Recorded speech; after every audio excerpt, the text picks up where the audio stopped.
नमस्कार दोस्तों, आपका स्वागत है योगेश महाजन लीगल चैनल पर।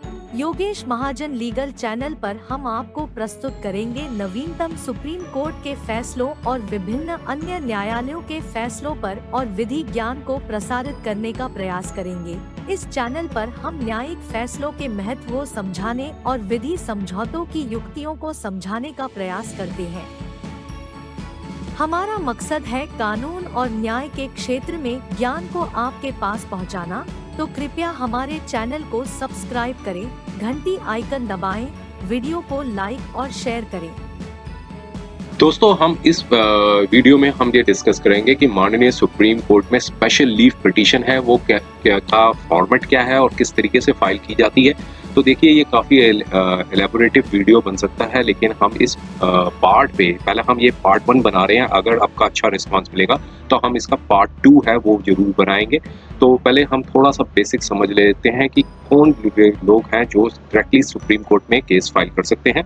तो पहला तो होता है, एक तो पार्टी इन पर्सन्स हैं वो ही केस फाइल कर सकते हैं। दूसरा एडवोकेट ऑन रिकॉर्ड है वही केस फाइल कर सकते हैं। जो सिंपल एडवोकेट्स हैं दे कांट फाइल द जो cases directly in the Supreme court. तो इसके लिए जो भी एडवोकेट है उनको एक एडवोकेट ऑन रिकॉर्ड है वो हायर करना पड़ता है, तभी वो केस है वो फाइल कर सकते हैं। तो अक्सर जो सर्विस मैटर के जो केसेस होते हैं या फिर मिडिल क्लास के जो मतलब लोग हैं, जब लोग अफोर्ड नहीं कर पाते हैं या फिर उनको लगता है कि हम एक अपना केस खुद कॉन्टेस्ट कर सकते हैं, वो पार्टी इन पर्सन्स हैं वो भी केस फाइल कर सकते हैं। डायरेक्टली सुप्रीम कोर्ट में केस है वो फाइल कर सकते हैं। तो सुप्रीम कोर्ट में फाइल करने के लिए एक स्पेशल लीव पिटीशन है वो उसके थ्रू ही वो केस है वो फाइल कर सकते हैं। अगर हाई कोर्ट का ऑर्डर आया हुआ है तो डायरेक्टली अगर आप जाना चाहते हैं सुप्रीम कोर्ट में, तो सुप्रीम कोर्ट है वो तभी वो केस को एंटरटेन करेगा जब अगर आप रिट पिटीशन है वो फाइल कर रहे हैं, अगर दो या दो से ज़्यादा स्टेट्स का कोई मैटर इन्वॉल्व है। नहीं तो अक्सर ये अगर आप केस सीधा डायरेक्टली सुप्रीम कोर्ट में रिट पिटीशन के थ्रू अगर केस फाइल करेंगे तो माननीय सुप्रीम कोर्ट यही कहेगी कि आपके पास एक रेमेडी है वो आप एग्जॉस्ट कीजिए। पहले आप हाई कोर्ट में अंडर आर्टिकल 226 के अंदर आप अपनी रेमेडी को अवेल कीजिए।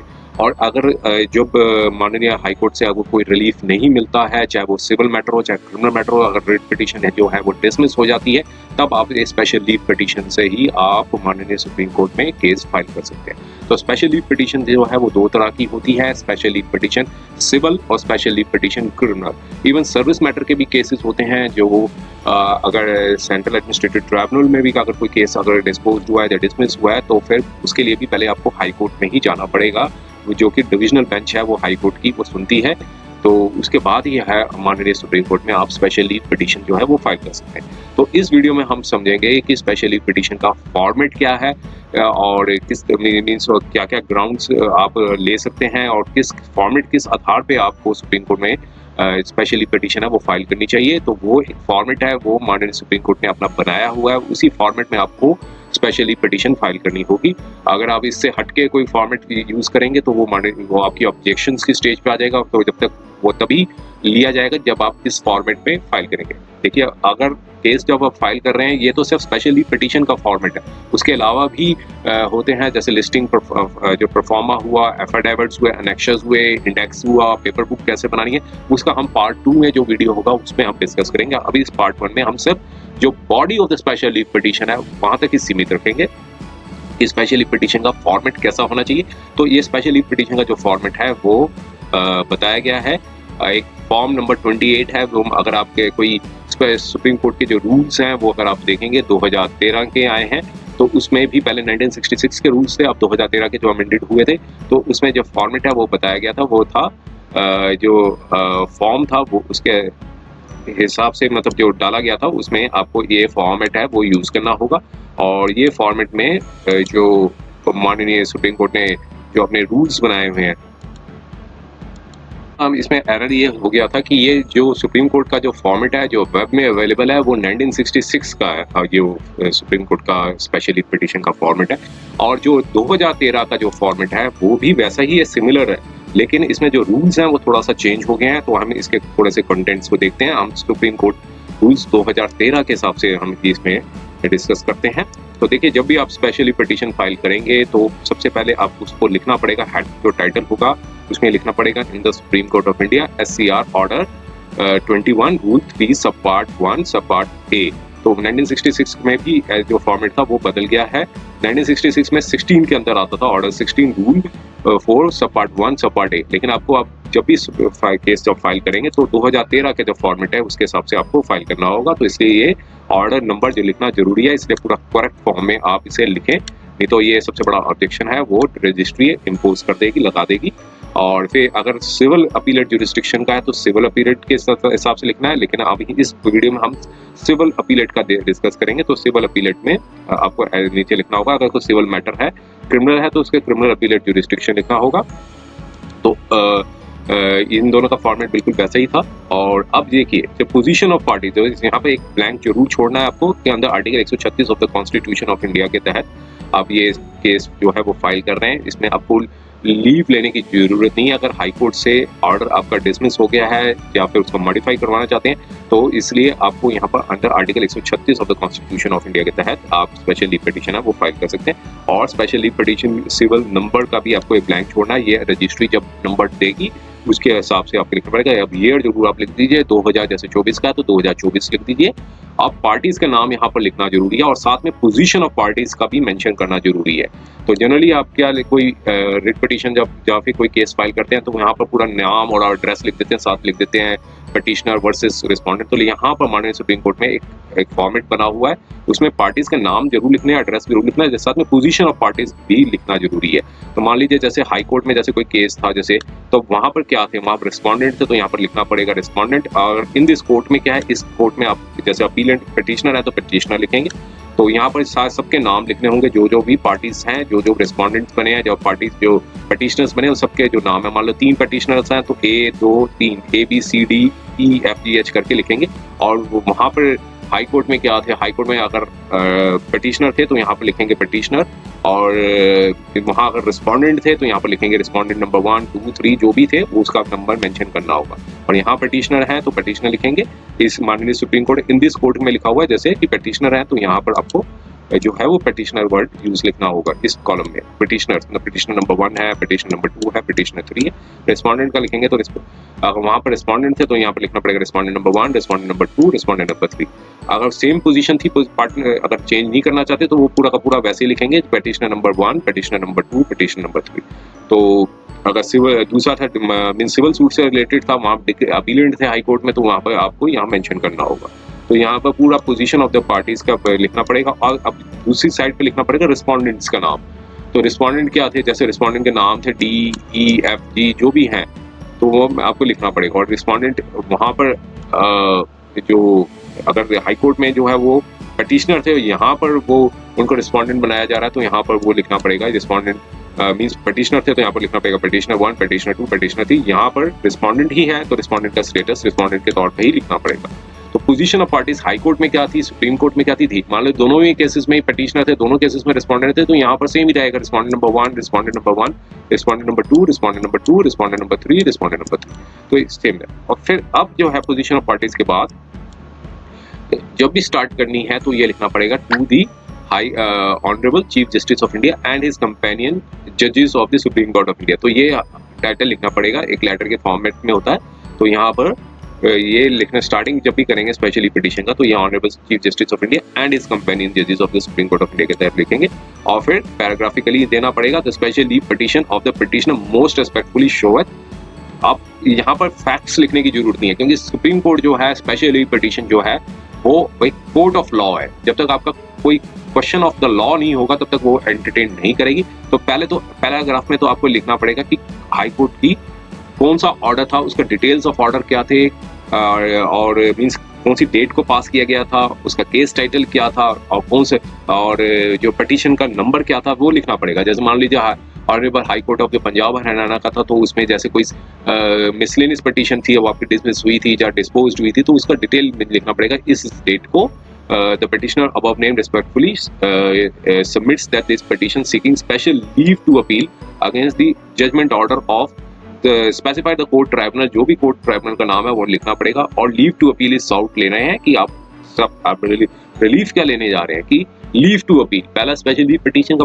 फंक्शन ही है कि जब तक आपको लीव नहीं मिलेगी तब तक आप अपील फाइल नहीं कर सकते। तो यहाँ पर आप लीव टू द अपील जो है वो मीन्स साउट कर रहे हैं, मीन्स प्रेयर कर रहे हैं कि with the number of the case date and order and nature of the order जो भी था, जिसमें और जब डिसमिस हो गई थी मैटर को, या फिर इंटरीम ऑर्डर था, जैसे कोई ग्रांट नहीं किया था, मतलब इंटरीम रिलीफ थी वो ग्रांट नहीं की थी, तो उसका पूरा ब्यौरा डिटेल्स ऑफ द केस था, जो ऑर्डर का जो डिटेल्स हैं वही मेंशन करने हैं, और फैक्ट्स बिल्कुल नहीं मेंशन करने हैं, क्योंकि फैक्ट्स मेंशन करेंगे तो सबसे बड़ा ऑब्जेक्शंस में आ जाएगा।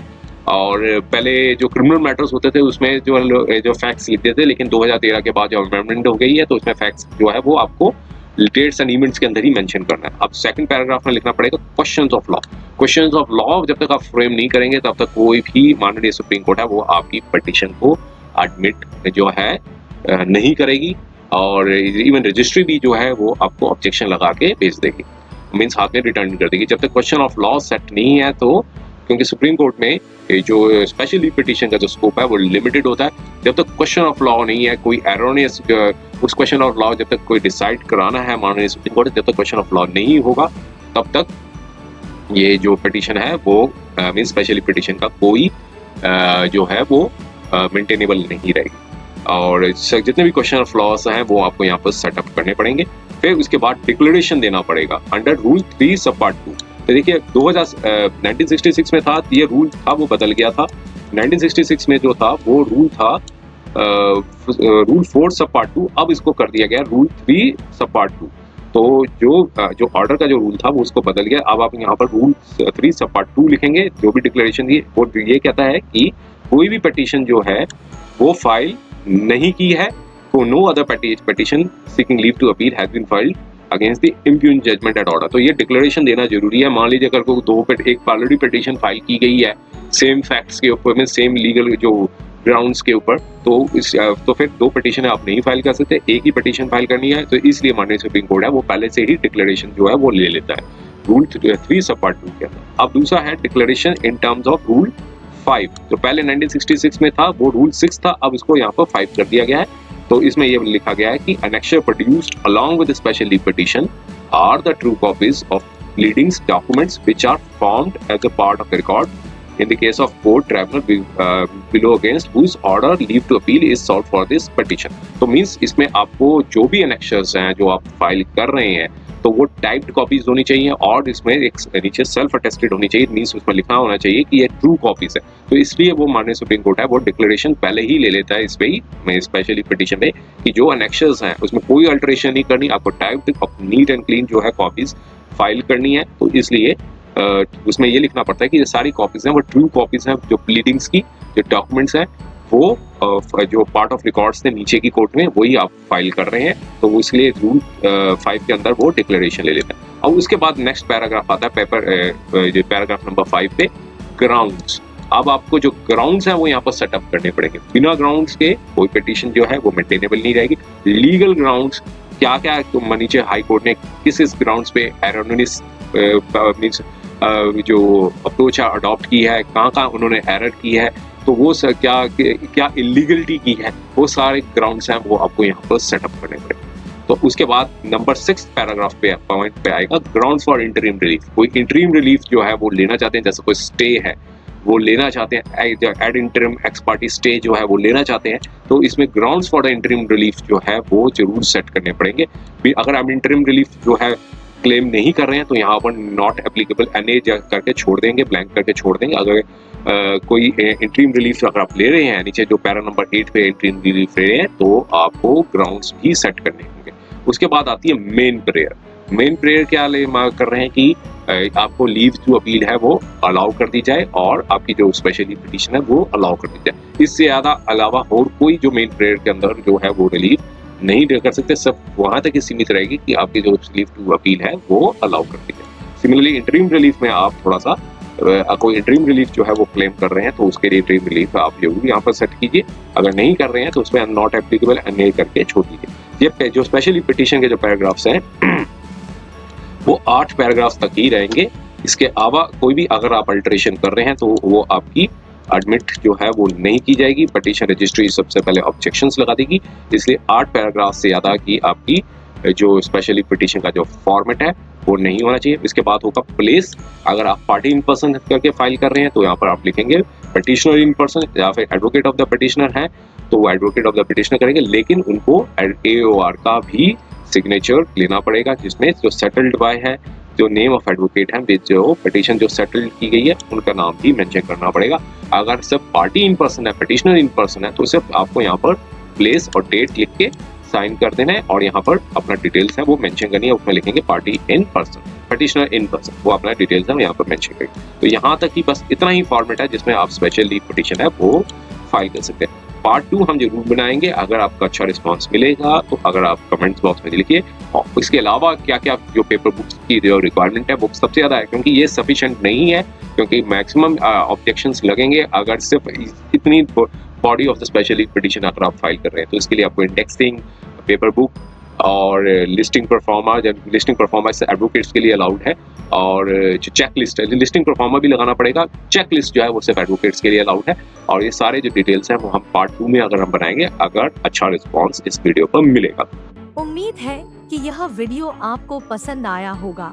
अगर आपने अभी तक हमारे चैनल को सब्सक्राइब नहीं किया है तो कृपया इसे सब्सक्राइब कर ले और बेल आइकन दबाकर नोटिफिकेशन प्राप्त करें, ताकि आप हमारे नए वीडियो से अपडेट रह सकें।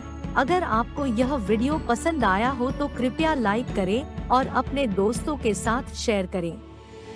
हमारे चैनल पर आपको न्यायिक मुद्दों, कानूनी सलाह और कानूनी अपडेट्स के बारे में नवाचारिक और महत्वपूर्ण जानकारी मिलेगी।